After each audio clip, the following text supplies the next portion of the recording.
¿Qué es esto? Oh, esto no es coca, papi. Este programa es un producto de la Agencia de Comunicación y Producción Oceanop. Llega Sin Conexión, el único programa del éter que no necesita módem. Sin Conexión. Todos los domingos, Alejandro el Negro Gutiérrez te invita a desconectarte de las redes para volver a conectarte con todo eso que dejaste abandonado. Sin Conexión. Una respuesta casi elocuente dentro del dial para quienes se quedan sin el poder de la internet. Sin Conexión. Sin Conexión. El único programa del éter que no necesita módem.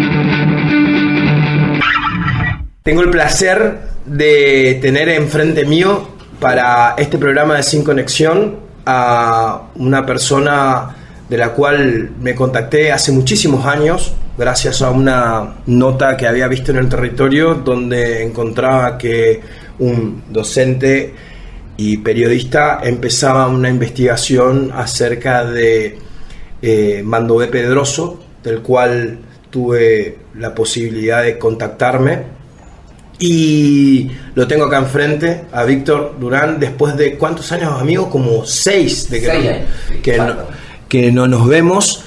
Y estamos acá claramente para hacer memoria no solamente de su gran trabajo, su gran publicación, sino otra vez tomarnos el atrevimiento, ¿no? Un poco de traer a la memoria, por lo menos no a la vida y obra, ¿no? De uno de los artistas. ¿Cómo lo calificás vos a Mandobé personalmente, no? Primero, gracias por la invitación y por no por mí, sino por quién es el personaje por el cual estoy yo acá. Uh-huh. Y bueno, yo a Mandobé, la historia de Mandobé a mí siempre me gustó porque era un par, era docente. Uh-huh. Entonces, por ese lado, el arte, me gustó su arte, que era exclusiva. No hay otro artista como él. Es uno de los tantos buenos artistas que tenemos en la zona, y siempre me gustó rescatarlo. Y creo que el mejor rescate que podía es haber escrito algo. Y yo al libro que escribo lo llamé Pinceladas, porque la verdad que son pinceladas de todo lo que hice. ¿Cómo arranca esa chispa, no? Digamos, ¿en qué momento de aquella investigación, no, tipo, te dispara, no? Primero está la admiración por algo, ¿no? Uno seguramente en ese registro, obras, te vas a lugares y hablaban de él, siempre había un registro, pero en un momento decís, bueno, no hay un libro, no hay material. ¿Cómo fue eso? Digamos que mi primer publicación, voy a escribir un libro, ¿cómo fue mutando? Porque después se hace grande, todo se hace grande, ¿no? Claro, el tema es que por ahí las personas que somos ya, que tenemos cierta edad, uh-huh, queremos dejar un pequeño recuerdo para nuestros hijos, para nuestros nietos. Y era una materia pendiente, un libro.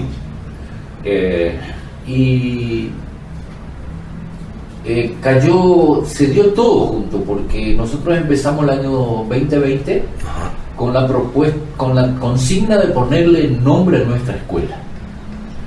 Entre consulta y hablando con colegas, con la directora de la escuela en ese momento y actualmente la señora Norma Saue, uh-huh, decidimos poner el nombre a la escuela. Nuestra escuela no tenía nombre. Entonces surgieron, como siempre, muchas propuestas.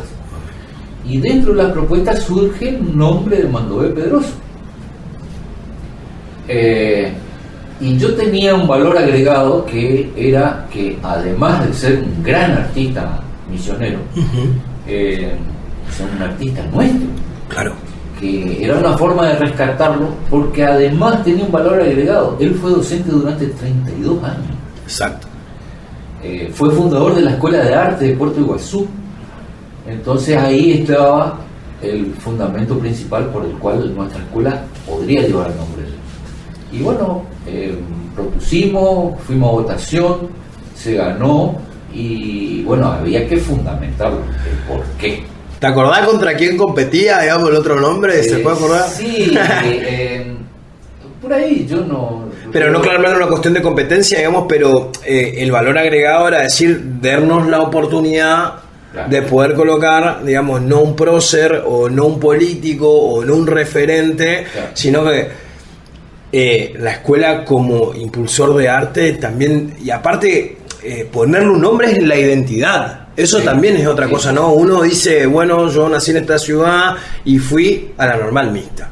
Eso da una identidad geográfica del lugar a donde está la escuela, lo que le rodea, el Cerro Pelón, y eso también debe pasar en esta escuela, ¿no? Digamos, como me voy a la Mandoé Pedroso y quién es. Lo primero que hace, digamos, ya hay una correlación de eso, y ahí tenemos la suerte que está tu ayuda pedagógica escrita en un libro, ¿no? Y que estás presente para compartir ese material. Además, yo por ahí teniendo en cuenta el Consejo Nacional de Educación hace varios años atrás, saca una resolución donde insta a los docentes de escuelas primarias que fomenten la lectura en los niños, pero en base a artistas misioneros. Cosa que no se cumple tanto. Okay. Entonces, una de las formas que conocieran a quién era Mandoé Pedroso era poniéndole nombre y acercándole un ejemplar del libro. Que el libro fue una segunda parte, una consecuencia de ponerle el nombre a la escuela, porque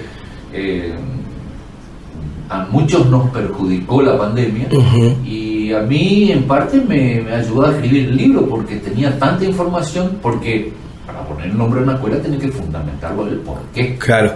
Entonces en esa fundamentación empecé a conseguir mucha información de él, que la verdad tiene una vida prolífica, unas historias preciosas, y bueno, era la forma de que en la escuela llevara el nombre y además hacer un libro que trascendiera, como yo una vez dije, que el libro no es mío, es de todos los misioneros. Claro. Esa era la idea. Yo plasmé, digamos, y lo llevé a la imprenta, y bueno, salió el libro. O sea que todo nace en el nombre de la escuela, y esa fundamentación te hizo hacer una pequeña investigación que te llevó a un universo mucho más grande, donde dijiste, che, hay un montón de cosas para contar y no están contadas. Exacto. Te encontraste con archivos, gente. ¿Cómo fueron esos primeros pasos? No, bueno, la escuela ya estaba, el nombre ya estaba, y ahora... Y bueno, iba camino del libro porque yo, dentro de por ahí, yo como periodista también me gusta la veracidad. Claro. Y dentro de esa veracidad, un día me llama el amigo José Schwab y me pide si el libro estaría en condiciones para el cumpleaños de Mandoé. Okay. Porque es el 12 de abril. Sí. Y yo, con el respeto que me merece, le dije, mirá, no es el 12 de abril, pero bajito le dije. Claro.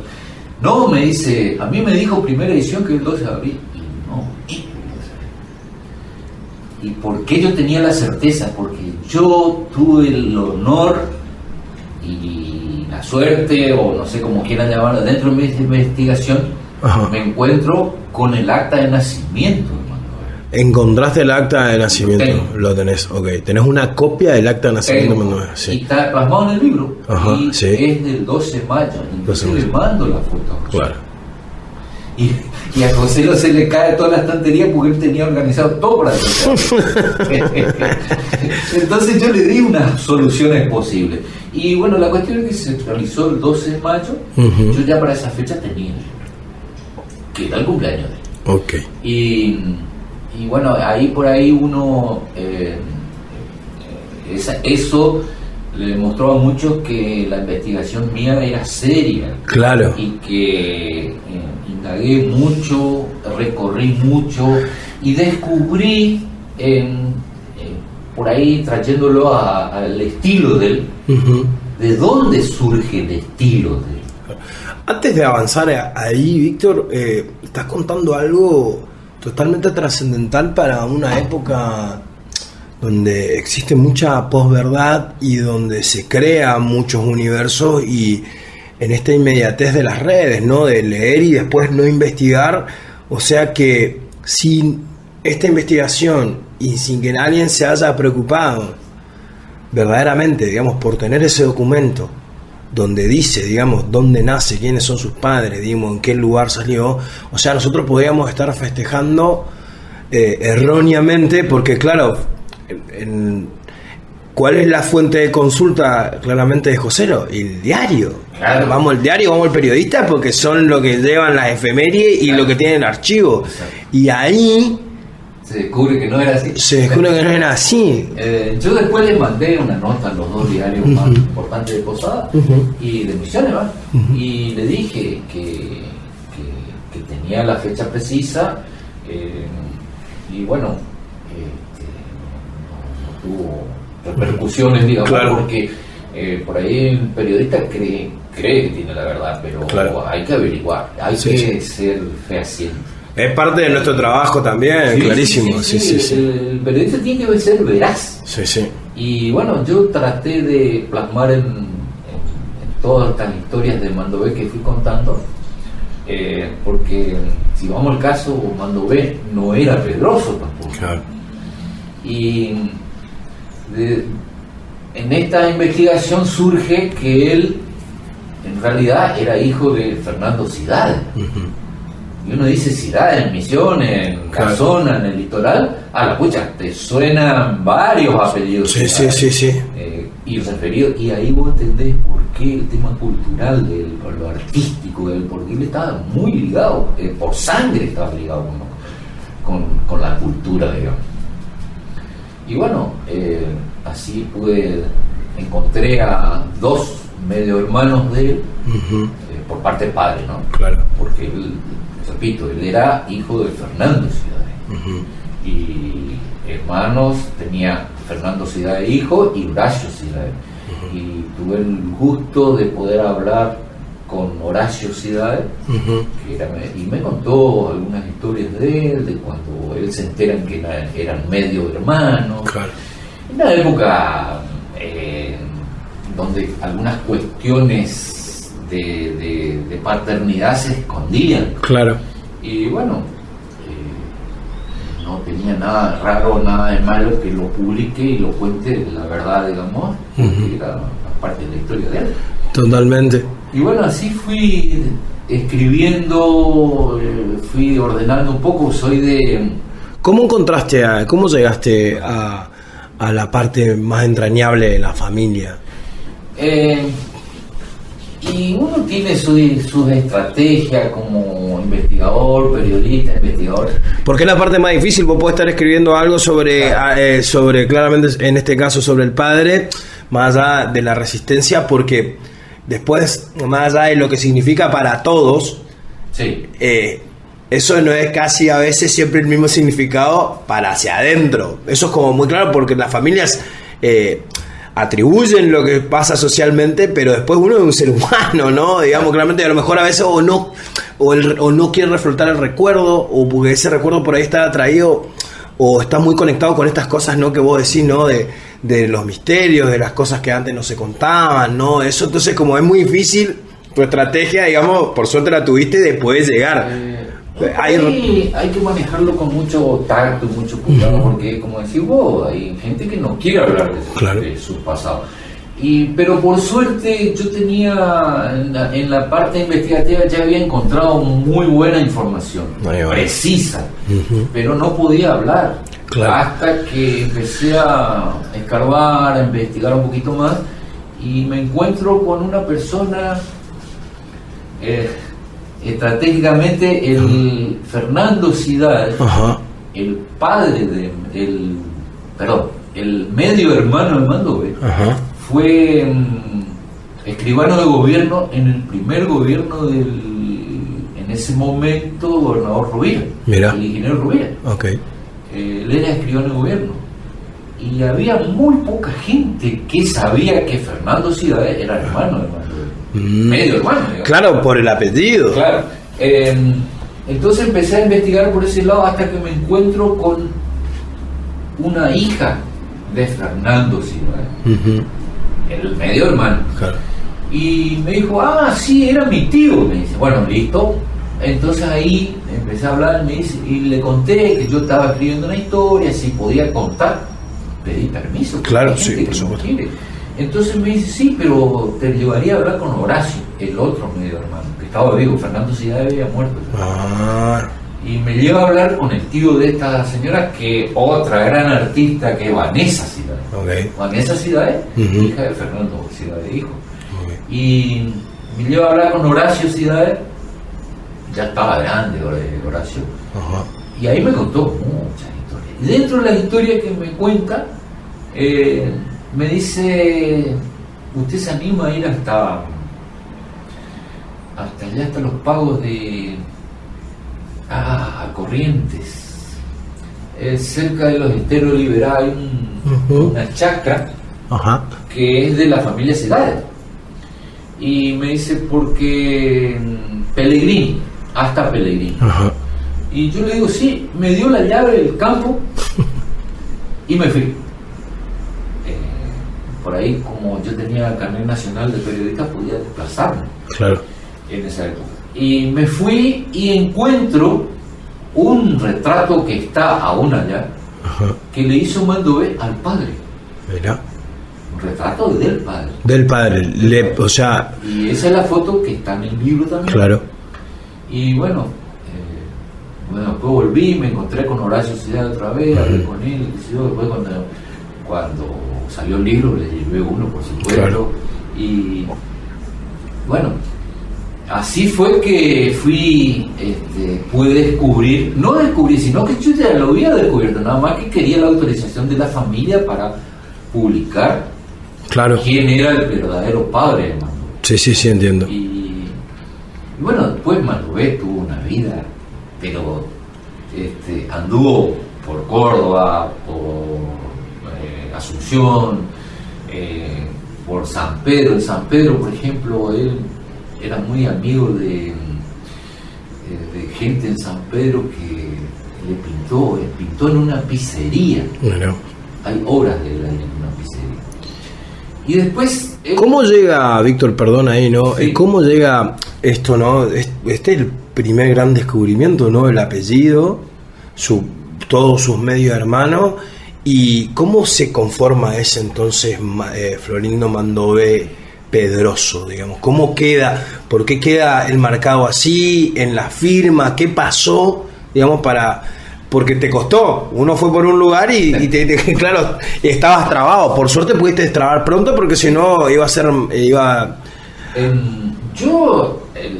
Él trasciende como Mandové Pedroso porque él nunca, cuando él lo inscriben, lo escriben como Floriano Pedroso. Claro. Hay un documento que está en la municipalidad, en el museo de la municipalidad, en la biblioteca, perdón, de la municipalidad, donde dice Floriano Oscar. Él no se llamaba Oscar, él se llamaba Floriano. Mirá, bien. Y el Mandové, ¿sí? El Mandové surge de las amistades. Uno de los grandes amigos de él era Manolo Goires. Otro artista. Sí, total. Reconocido misionero. Manolo Goires fue uno de los culpables que le pongan Mandové. Porque acá en un barrio donde actualmente es el barrio Los Pinos, había un monte y un arroyo. Y ellos traían barro ñaú de ahí, y ahí fue donde Manolo Goires y Mandové empezaron a hacer las famosas viejitas. Son las viejitas en arcilla que ellos hacían. Muy bien. Y después por ahí, si vemos las obras Mandové después de sus años mozos, digamos, tiene un estilo muy particular, y el estilo de él, a él le da un artista callejero que era Perita Pereira. Ese fue, yo tuve la suerte de ver una obra de Perita Pereira en Jardín América. Mirá, bien. Y tiene el estilo de Mandové. Y ese Perita Pereira fue uno de los primeros que le enseñó los primeros trazos. ¿Te encontraste con mucho material de Perita Pereira o viste que es escaso? Una sola obra. Mirá. Pero lo que pasa es que Perita Pereira era un artista callejero. Okay. No tenía ni atelier, ni nada. Él pintaba en los restaurantes. Él, por ejemplo, estaba mucho en la Peña Itapúa. Ajá, En las épocas mozas de la Peña, trabajaban ahí, pintaba ahí y ya. ¿Dónde te encontraste ese cuadro? Está en el interior, entonces. Está en el interior. Yo tengo 2 amigos, creo que ahora está en Resistencia el cuadro. Mirá vos. Es un cuadro de 2 amigos, 2 hermanos. Mirá vos. Y bueno, Mandové arrancó con Perita Pérez. Después, Mandové era de absorber mucho. Él era muy amigo de Kowalski. Uh-huh. Y de Kowalski, Mandové decía que Kowalski era el mejor artista que dio la provincia. Lo decía Mandové. Claro. Admiración absoluta. Sí, por Kowalski, sí, muy amigo de Kowalski. Uh-huh. Y después, cuando él se va a Buenos Aires, hay también una linda historia atrás Uh-huh. de la ida de él a Buenos Aires. Se fue porque él era indocumentado. Claro. Cuando se descubre la historia de quién era el papá, el único que sabía era el papá y la verdad, la esposa del papá, Claro. que no era la madre. Que no era su madre. Esa señora lo llevó a Buenos Aires Uh-huh. porque sabía quién era, Bien. que ella estaba sabiendo la verdad. Sí. Lo llevó a Buenos Aires con Mandové con 20 años más o menos. Uh-huh. Y allá le agarra, empieza a trabajar en la ditela, trabajaba de pintora. Bien. Y por ahí yo cuento algunas cosas que no están en el libro, otras Ajá, sí, sí. están, porque nos lleva mucho, tiene muchas historias. Claro. Y en Buenos Aires, el primero que, el fundador de la Escuela de Arte de Oberá, Uh-huh. ahora no me estoy acordando el apellido, fue uno de los primeros que le enseñó algunas cuestiones técnicas. Ok. Y cuando yo le nombre la persona que más le enseñó a él, y vas a ver los cuadros que por ahí tenés, Uh-huh. fue Castañino. Ah. Y Castañino tiene una forma muy particular de dibujar.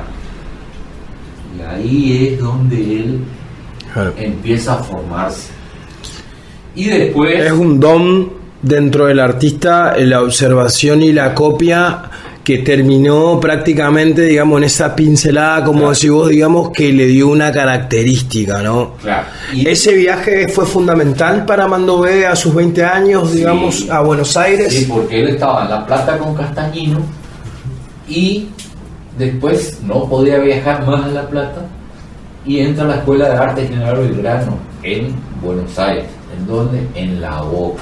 La Boca, claro. Y en el barrio de La Boca empieza a estudiar con este artista plástico que no... Quinquela, con Quinquela Martín.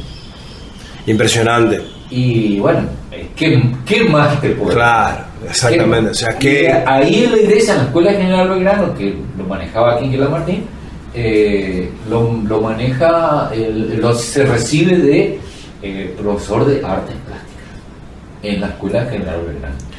Y hay mucha gente por ahí. profesión dificilísima, porque estamos hablando el nacimiento de Mandové es fines de los 40. Él nació en el 38. En el 38, hacia esa época ya hacia los 20, estamos contando 58, estamos llegando a la década del 60, Claro. y ya ser artista Sí. o tener esa desviación en una conformación de nuestro país era como muy difícil, digamos, Muy, ¿no? muy difícil. Y ahí está la relación de los nombres de las personas que me estás nombrando, ¿no? Digamos que son eminencia. Claro. Hicieron escuela, estaban creando escuelas, formadores, ¿no? de artistas. Y en el medio de todo eso venía Mandové, Y con su visión de una provincia, misiones, paisajes, gente, frontera, tenía algo, ¿no? Mandové tenía. Él era un natural artista natural, él era innato, porque él nunca pretendió vivir del arte. Ujú. Ni era objetivo de él. Él se expresaba pintando, con los amigos, pero vivir del arte jamás fue su idea. Él, después que viene de Buenos Aires, después entre Córdoba, Asunción, San Pedro, El Dorado, todos esos lugares donde él estuvo, se radica en Puerto Iguazú. Puerto Iguazú.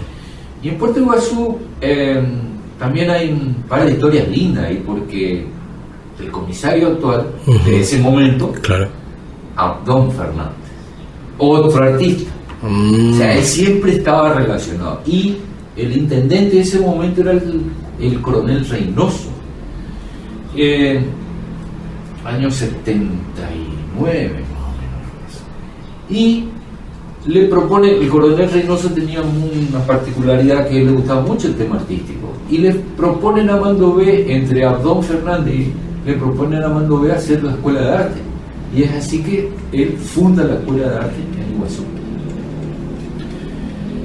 Y de ahí salieron algunos artistas, unos cuantos, digamos, y con el grupo de alumnos, los más avanzados ya después con las épocas, año 82 más o menos, él recorre El Dorado, ¿verdad? Todo zona norte, digamos. San Vicente, de acá de Jardín América adentro, Aristóbulo. Y bueno, en todos los lugares donde él estuvo hay obras de él. Pero no solo de él, porque en Aristóbulo, por ejemplo, hay una estatua de la libertad que él lo hizo con dos alumnos de él. Mirá. Está el busto de San Martín, que está en la escuela normal, que también lo hizo con los alumnos. O sea, hay localidades donde hay en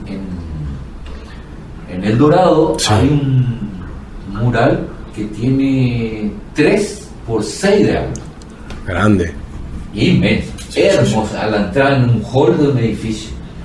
Y ese lo hizo por amistad con el dueño, y bueno, y está, actualmente está. Yo tuve la oportunidad de ir, sacar fotos. Y de la Escuela de Arte de Iguazú salieron varios artistas, y hay dos destacados. Yo no sé si vos conocés, la gente de ubicar a Cosa Nostra. Sí, claramente. Sí, bueno, sí. Marcelo Reynoso, el Vasco. Cosa Nostra, Marcelo Reynoso fue alumno de Mandové. Claro, Iguazú. Y si uno mira los muñecos de Cosa Nostra, hace una línea recta con los estilos de los muñecos, de los dibujos de Mandové. Claro, puede ser, es verdad. Los dibujos grotescos. Sí. Son los de Cosa Nostra. Y el otro gran artista, lastimosamente no tan reconocido por lo artístico en la provincia de Misiones, es Marcelo Moreira. Claro. Un gran artista reconocido internacionalmente.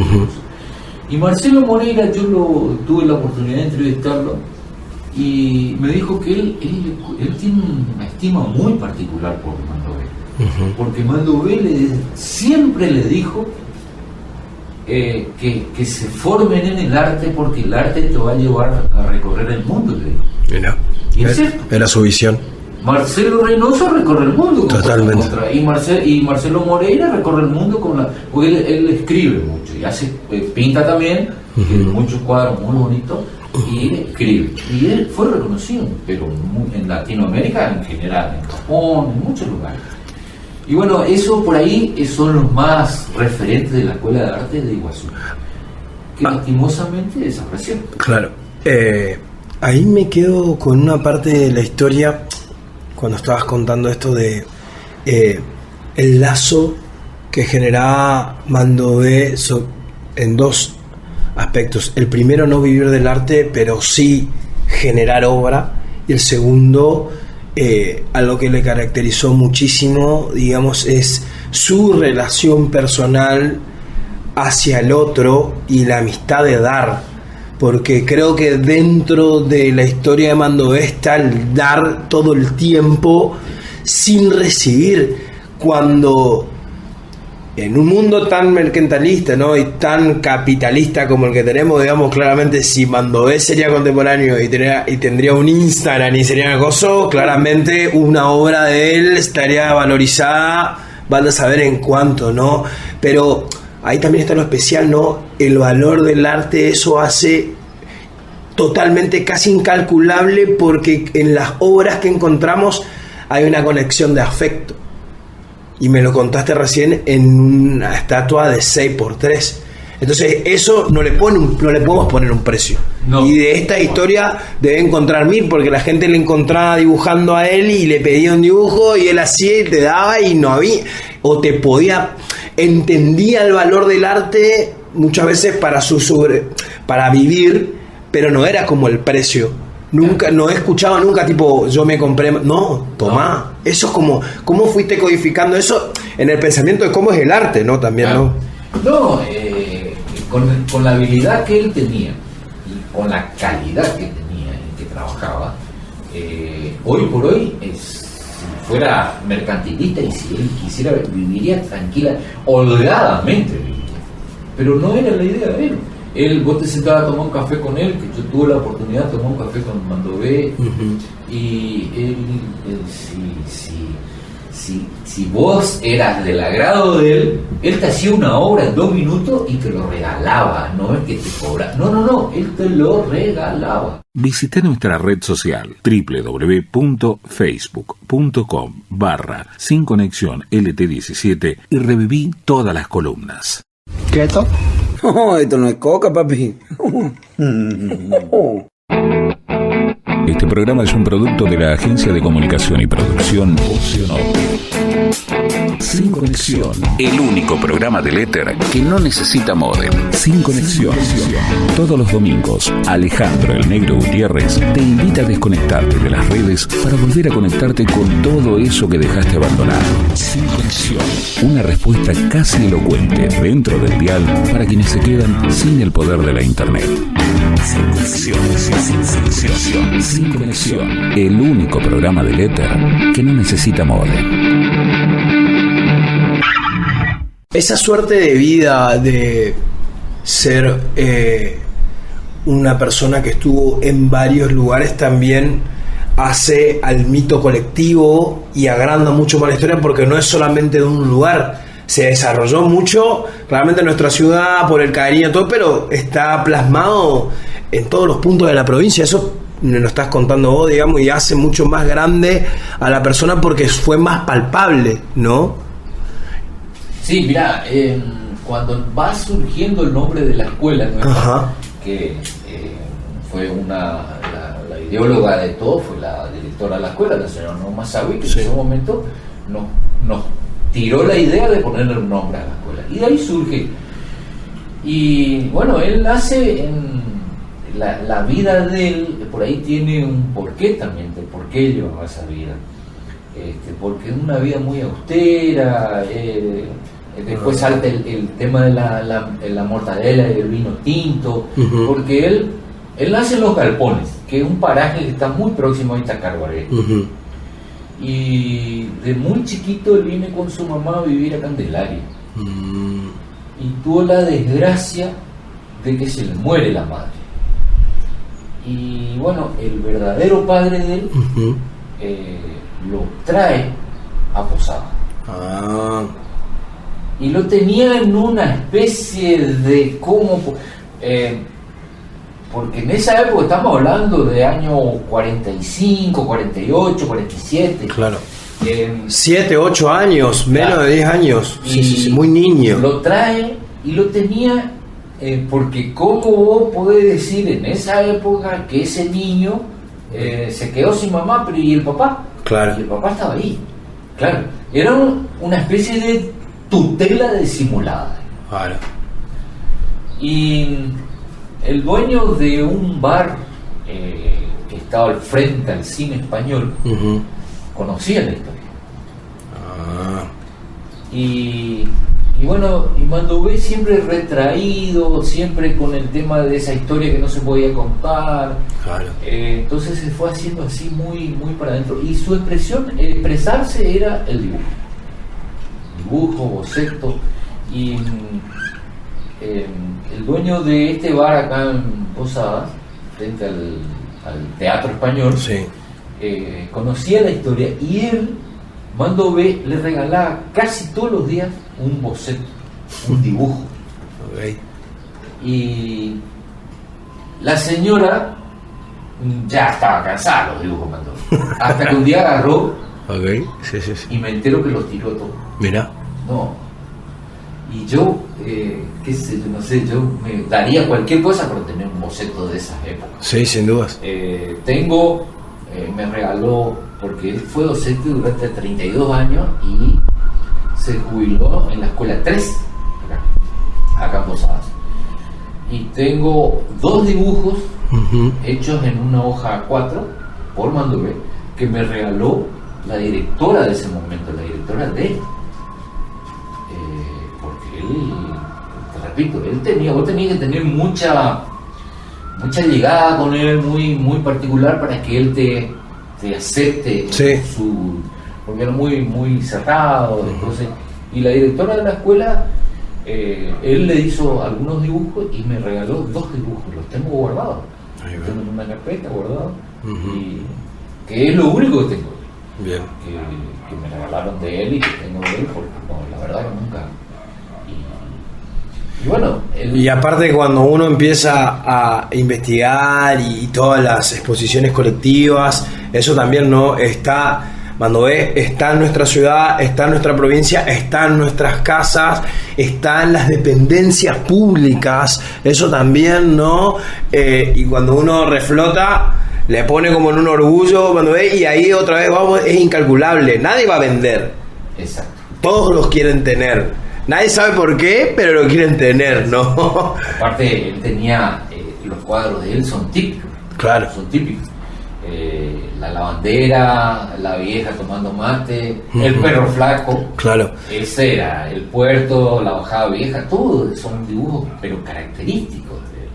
A principio de año en el Museo Yaparí abrieron la pinacoteca y la restauración de obras, y claramente dentro de todas las obras que son resguardo, digamos, de patrimonio cultural, hay una obra de Mandové que es la obra de la placita, que es hermosa esa obra, digamos. Ya también hay una transformación ahí, ¿no, Víctor? Digamos, ¿no? De esos bocetos y de esa pintura negra, y después como en su última parte, ¿no? Muchos colores, ¿no? Empezó a darle otra vuelta, digamos, eso, y eso creo que fue muy característico de él, digamos, y hizo que más gente lo pueda conocer. No sé cómo vos ves ese tránsito, digamos, él ya formado, digamos, con un estilo, como retratando esa ciudad de los 70, los 80, cómo fuiste investigando, digamos, ese avance, digamos, de su técnica. Yo creo que él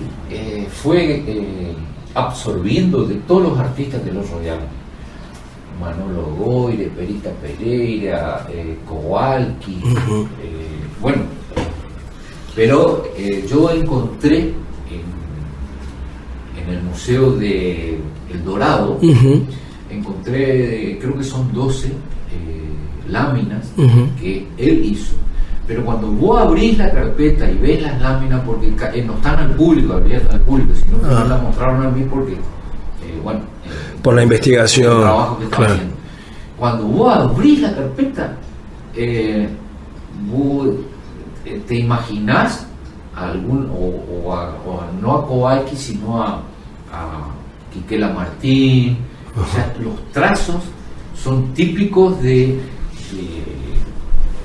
este profesor que él tuvo en La Plata.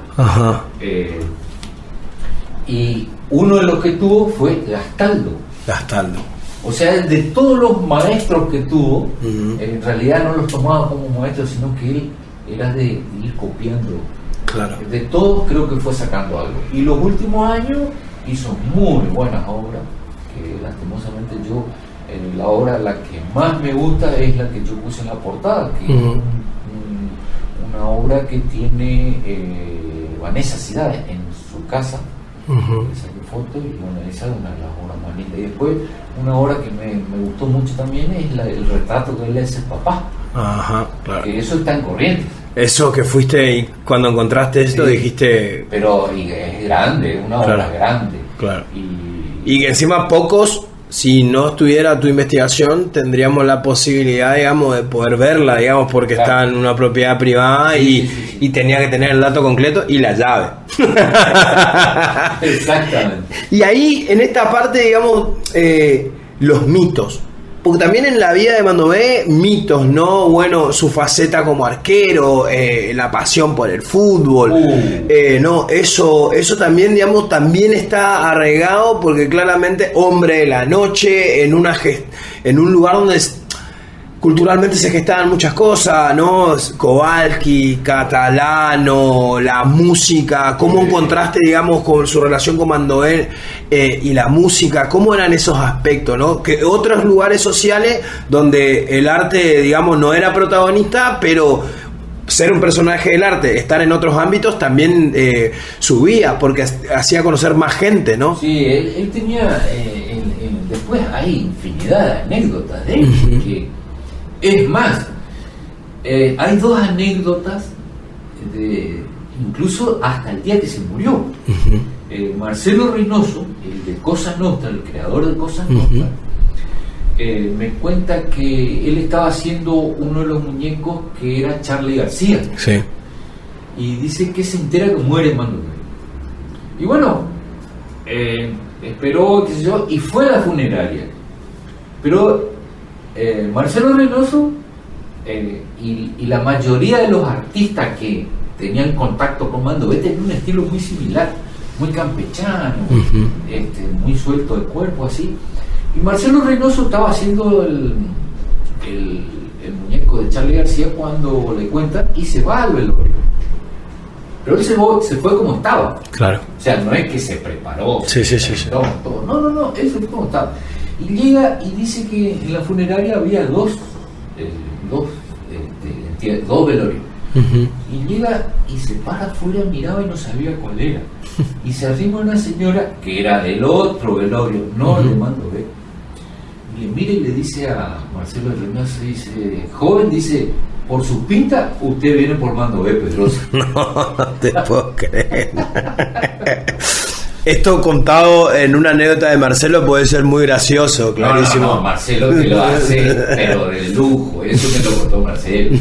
Y bueno, y adentro estaba Marcelo Reynoso, estaba, ¿quién sino? Isaac Sevi. Claro. Y dice que había algunos personajes más, que no me acuerdo ahora quién eran. Y dice que tenía una mortadela bocha y un vino tinto al lado del muerto. Y dice que ellos hablaban y dice que Isaac Sevi le pegaba en el pecho a Mandové y le decía, vos callate, le decía. No, y Mandové estaba muerto. Claro. Pero a Mandové le hubiese gustado ver eso. Okay. Él era de ese estilo. Claro. Él era de ese estilo. Tenía también su humor, eso es verdad. Sí. O sea, como decís vos, ¿no? Dialogaba con lo justo y necesario con lo que tenía que decir, y si no, digamos que hable su forma de expresarse. Sí. Y esa faceta de arquero también, ¿no? Digamos como el fútbol está muy identificado en nuestra sociedad y... Él tenía el fútbol, lógico, en nuestra provincia siempre fue barrios... La Picada, Guaraní, todos esos barrios que tenían fútbol fútbol de la época, digamos. Y Mandové siempre fue arquero. Hasta que un día esta anécdota a él mucho no le caía en gracia, porque fue un error de él, entonces por eso no le caía en gracia. No le gustaba que le marquen los errores. Pero hizo un dibujo, un autorretrato de esa ocasión. Un partido en el Bronx, jugaba Bronx contra Huracán, una final. Y resulta que en esa final el arquero se lesiona y lo ponen a Mandové a la final.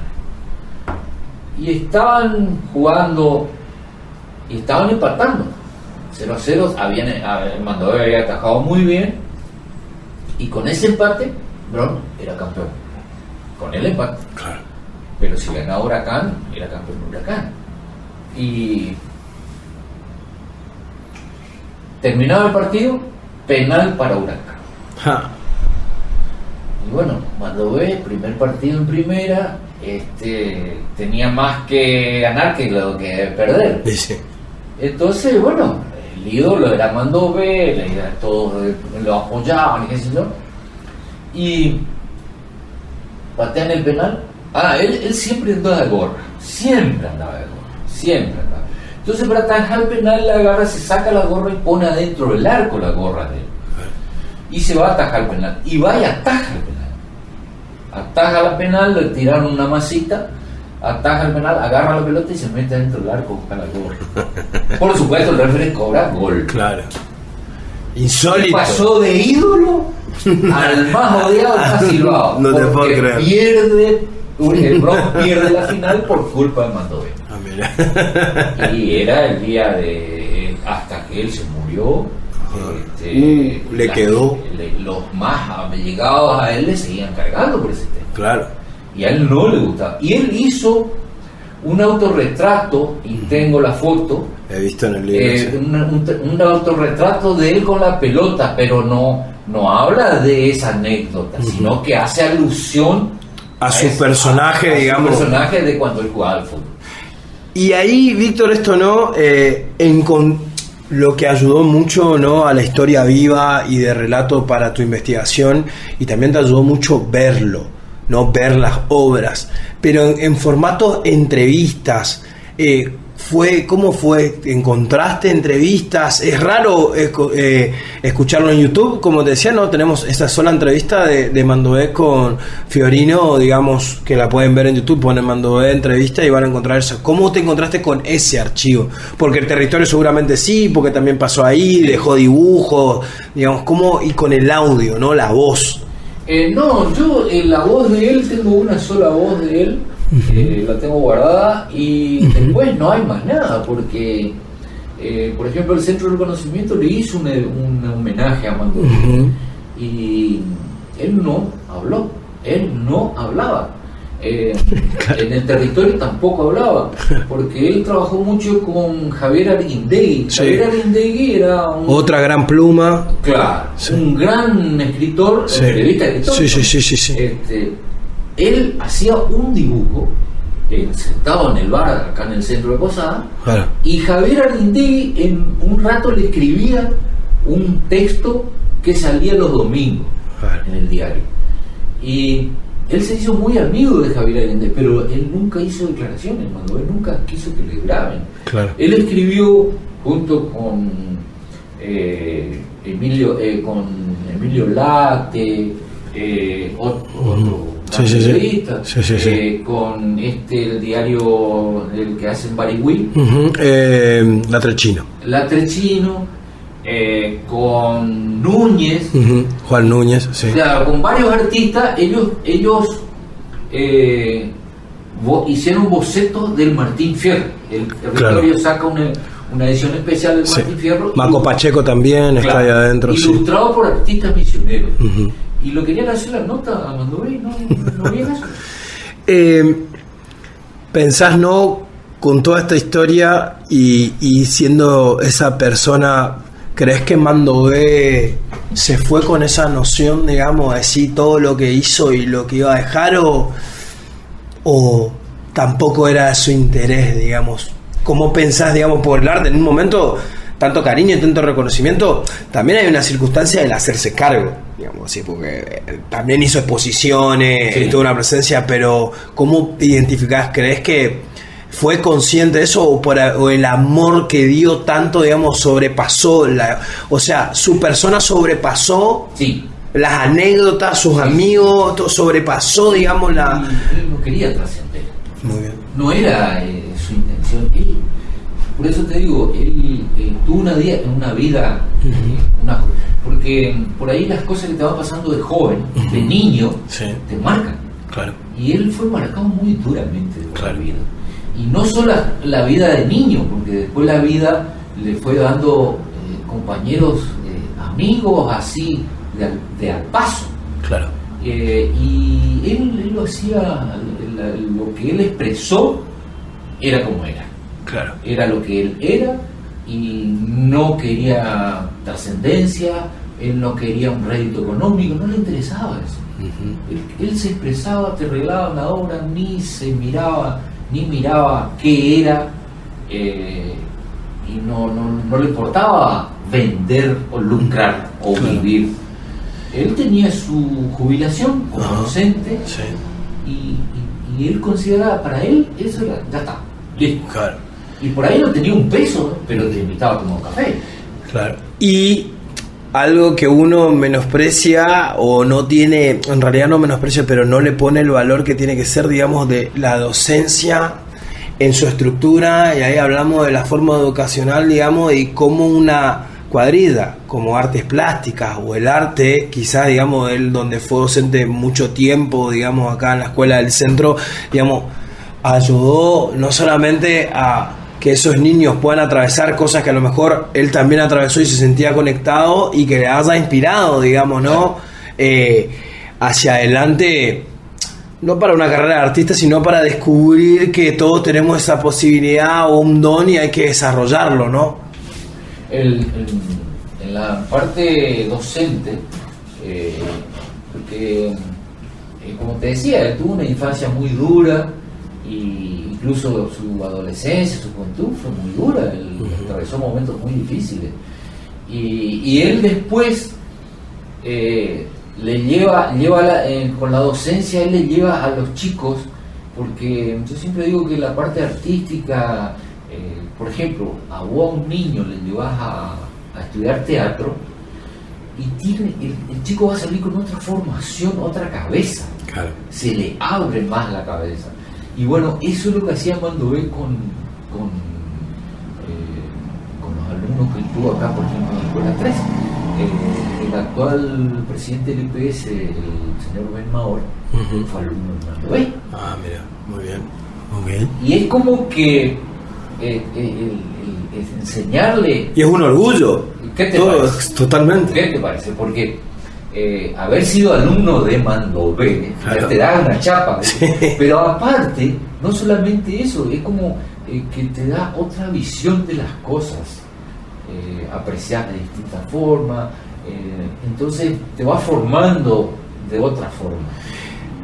Una de las últimas, Víctor, ¿no? Eso era otro de los mitos, ¿no? Que se quedó en el inconsciente nuestro, ¿no? El vino y la mortadela. Lo contaste esto en su velorio, y claramente una acción del Negro Sevi. Y eso también era así, digamos, le gustaba, ¿no? Eso también era una circunstancia de compartir, ¿no? Pan, vino, mortadela, y pasar el tiempo, o eso fue una acción momentánea. No era pasar el tiempo. Okay. Era, para mí, era como un acto de rebeldía, okay. Que tenía él. Bien. Porque él, Mandové era campechano, era del llano. Era del llano. En El Dorado, cuando voy, me cuentan la historia de cuando se hizo una muestra en Mandové. Él era director de la Escuela de Arte en Iguazú. Sí. Y se hace una muestra, que ahí es donde quedan los bocetos, que cuando vos abrís, son los bocetos de Castañino. Vos decís, no hay otro. Claro. Claro, era el estilo que él venía inculcado por Castañino, y los bocetos ahí creo que hay 12, que están guardados. Y él hace la muestra y le preguntaron qué necesitaba. Bueno, le explicó qué quería, dónde quería las cosas. Dijo, y quiero una mesita con una mortadela bocha, pero no quería el pedazo, no, él quería la mortadela boche, que cada uno venga y se corte un pedazo, y un vino tinto. Ahí está. Y entonces, después hablando con él por el porqué de eso, él fue el iniciador de eso. ¿Pero por qué? Porque él decía que la mortadela y el vino tinto eran del nivel de él. Era un acto contestatario hacia las instituciones artísticas, hacia quienes son los que miran su arte. Podríamos pensar que son un montón de... Claro, y la mortadela es como el fiambre más barato, digamos, que puede estar... Por ahí estás invitado a una muestra y te esperás que vas a encontrar unos canapés, HP, ¿viste? Y no, él quería mortadela y... Eso arranca en Iguazú. No recuerdo bien el año, pero debe haber sido el año 80, 81. Mirá. Que se hizo la muestra en una exposición en el Museo de El Dorado. Y sobre el final, Víctor, en este recorrido, ¿no?, de aquella fundamentación para una escuela, bueno, ahí ya primero y principal, personalmente creo que cumpliste algo, ¿no? Como también deja un legado, antes que hacer un libro, ¿no? Ponerle el nombre a una escuela, ser parte, digamos, de ese plantel, estar conectado, digamos, con una institución. Después esto derivó, ¿no?, a cosas más grandes como tomar volumen de Estado, hacer una exposición en la Casa de Gobierno, trabajar, digamos, en ese caso no con el gobernador, que era en ese caso Herrera Watt, digamos, que estaba muy conectado también con la cultura. Él es el que nos da el estado de Secretaría de Cultura otra vez, digamos, nos devuelve el rango ministerial, lo coloca Joselo en ese lugar, digamos. Esa es una visión del Estado bastante importante, y entendiendo que en la Casa de Gobierno vive también, digamos, el alma en el arte de Mandoé Pedroso, ¿no? Uno a la distancia, ¿no?, parece poco tiempo, pero son 6 años de vida y todo lo que te costó ahí adentro, digamos, ¿cómo te sentiste, digamos, como esa también es tu responsabilidad, trajiste a la memoria y lo pudiste plasmar en un libro que seguramente se agotó y que te llevó, digamos, ¿a dónde te llevó, digamos? ¿Cómo te sentiste vos en esa plena, ahora en lo personal, todo esto? En lo personal, te repito, esto fue un logro personal, no era motivo de lucro ni nada que se le parezca. Libros me quedaron, te repito, no era lucrar, sino que había un régimen de impresión que era una determinada cantidad, y me quedaron, regalé muchísimo, regalé a algunas escuelas, me hubiese gustado que fueran más escuelas, y el hecho de que el gobernador nos entregara la placa de imposición del nombre a nuestra escuela de adulto 84, una escuela de adultos, ese fue un logro de mucha gente, porque fue el aval de mucha gente que estuvo de acuerdo en que se le pusiera ese nombre. Yo por ahí fui el gestor nada más, y como resultado de eso yo pude escribir mi libro de ese personaje. Y el gobernador por ahí, por la visión que tenía o que tiene, porque él dejó de ser gobernador pero sigue siendo una autoridad, por ahí todos los días que entraba a Casa de Gobierno vos lo ves, porque tenés del lado izquierdo el monumento a los tareferos y del lado derecho a los inmigrantes. Entonces sí o sí lo veía todos los días. Y la amplia visión que tenía de darle el lugar que se corresponde a cultura.